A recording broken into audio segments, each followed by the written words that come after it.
आदरणीय सभापति जी, हमने गरीबों के लिए इतना काम किया और इसके कारण आदरणीय राष्ट्रपति जी ने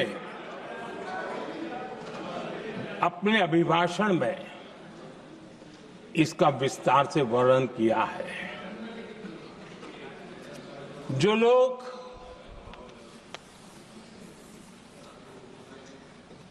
गरीबों की झोपड़ियों में फोटो सेशन कराकर अपना मनोरंजन करते रहते हैं, उन्हें संसद में गरीबों की बात बोरिंग ही लगेगी।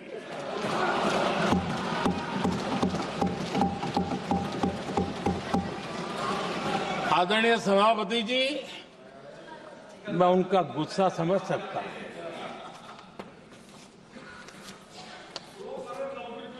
आदरणीय सभापति जी,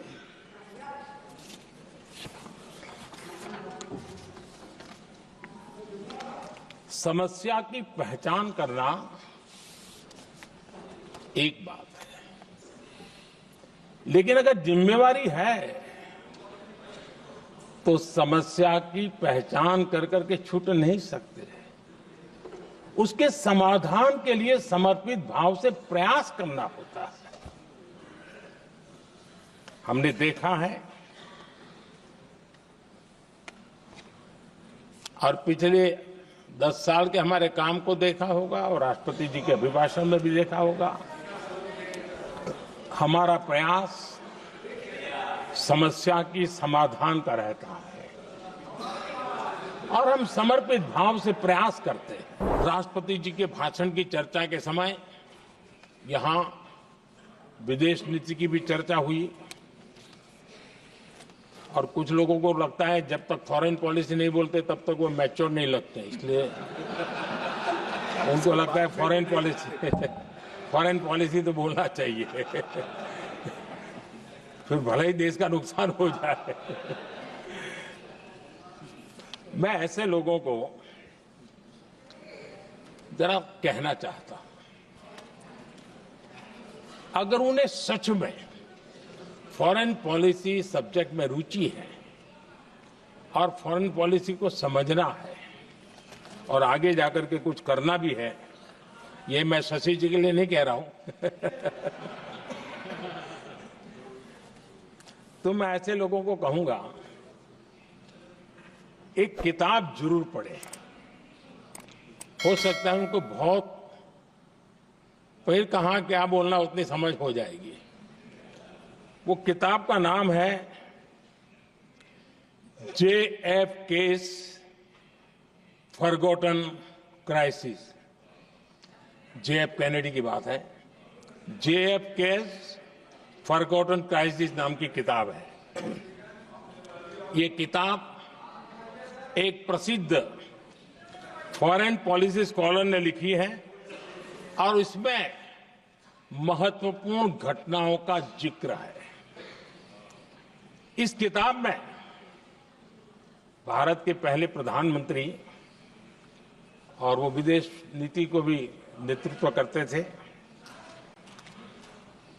इस किताब में पंडित नेहरू और अमेरिका के तब के राष्ट्रपति जॉन एफ कैनेडी के बीच हुई चर्चाओं और निर्णयों का भी विस्तार से वर्णन है। जब देश ढेर सारी चुनौतियों का सामना कर रहा था, तब विदेश नीति के नाम पर क्या खेल हो रहा था, उस किताब के माध्यम से सामने आ रहा है। और इसलिए मैं कहूंगा कि जरा ये किताब पढ़िए। आदरणीय सभापति जी, इस देश का दुर्भाग्य देखिए, सरकारें कैसी चलाई गई, किसके लिए चलाई गई।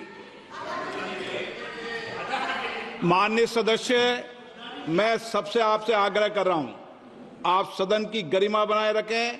बैठे बैठे कोई माननीय सदस्य टिप्पणी नहीं करे, उचित नहीं है, ये गलत तरीका है आपका। ये सदन की मर्यादा नहीं है आपकी। आप प्रोटेक्ट करना चाहते हो उनको इस तरीके से, गलत तरीका, ये गलत तरीका है। आप बैठे बैठे टिप्पणी करना चाहते हैं।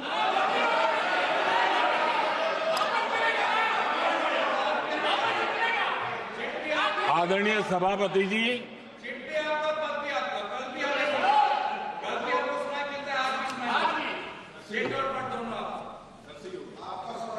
जब ज्यादा बुखार चढ़ जाता है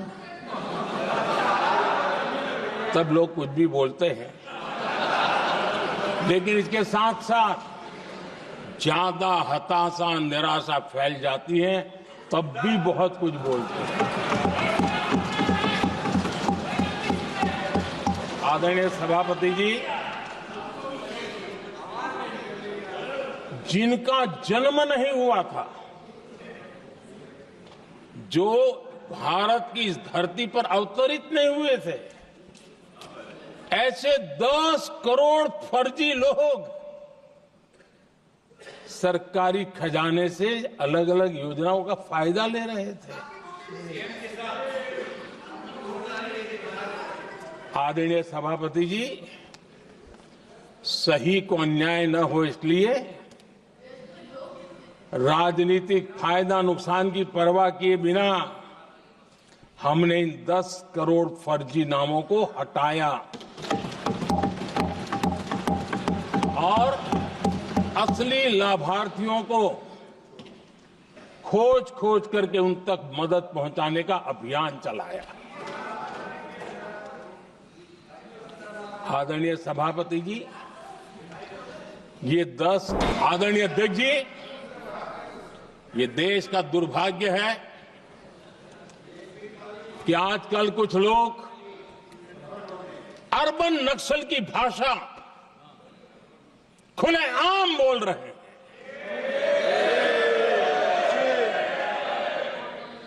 और अर्बन नक्सल जिन बातों को बोलते हैं,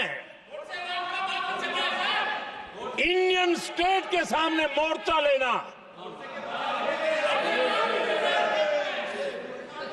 ये अर्बन नक्सल की भाषा बोलने वाले इंडियन स्टेट के खिलाफ लड़ाई की घोषणा करने वाले न संविधान को समझ सकते हैं, न देश की एकता को समझ सकते हैं।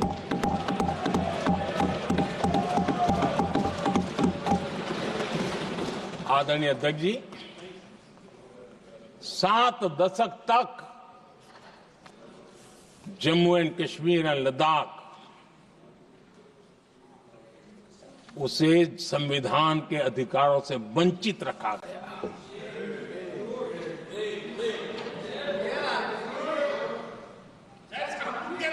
ये संविधान के साथ भी अन्याय था और जम्मू कश्मीर और लद्दाख के लोगों के साथ भी अन्याय था। हमने आर्टिकल 370 की दीवार गिरा दी।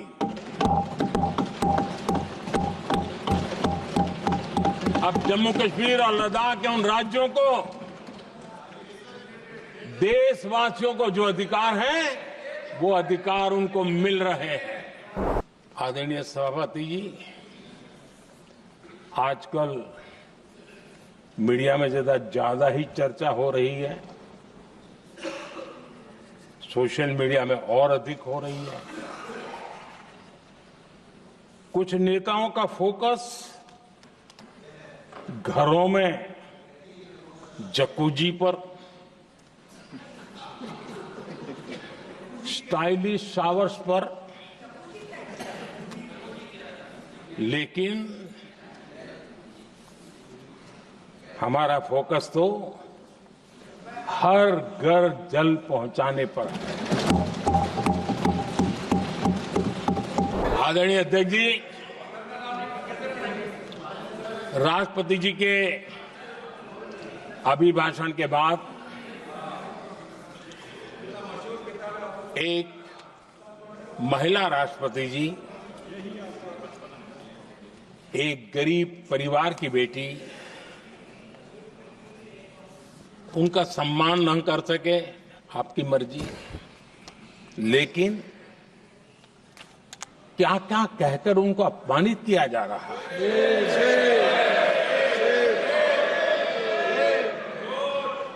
मैं राजनीतिक हताशा निराशा समझ सकता हूं, लेकिन एक राष्ट्रपति के खिलाफ क्या कारण है? क्या कारण है?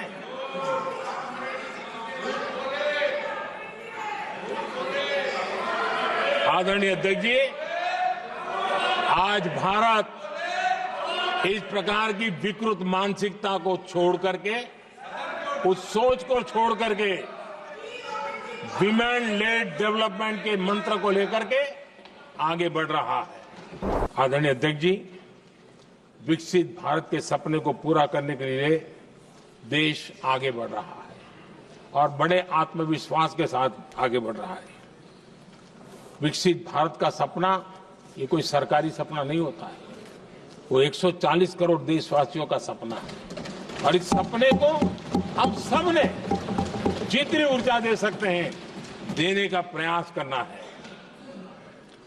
और दुनिया में उदाहरण है, 20-25 साल के कालखंड में दुनिया के कई देश विकसित बनकर के दिखाया है।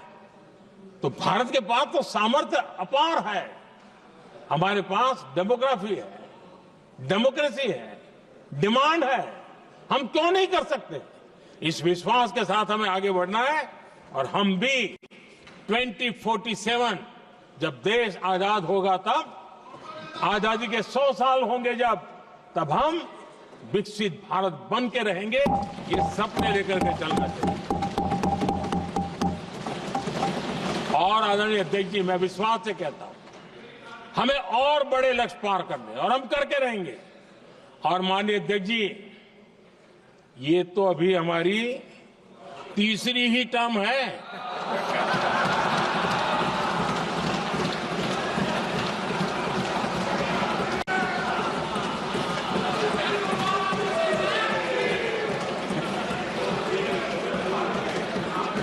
हम देश की आवश्यकता के अनुसार आधुनिक भारत बनाने के लिए, सक्षम भारत बनाने के लिए और विकसित भारत का संकल्प साकार करने के लिए हम आने वाले अनेक वर्षों तक जुटे रहने वाले हैं।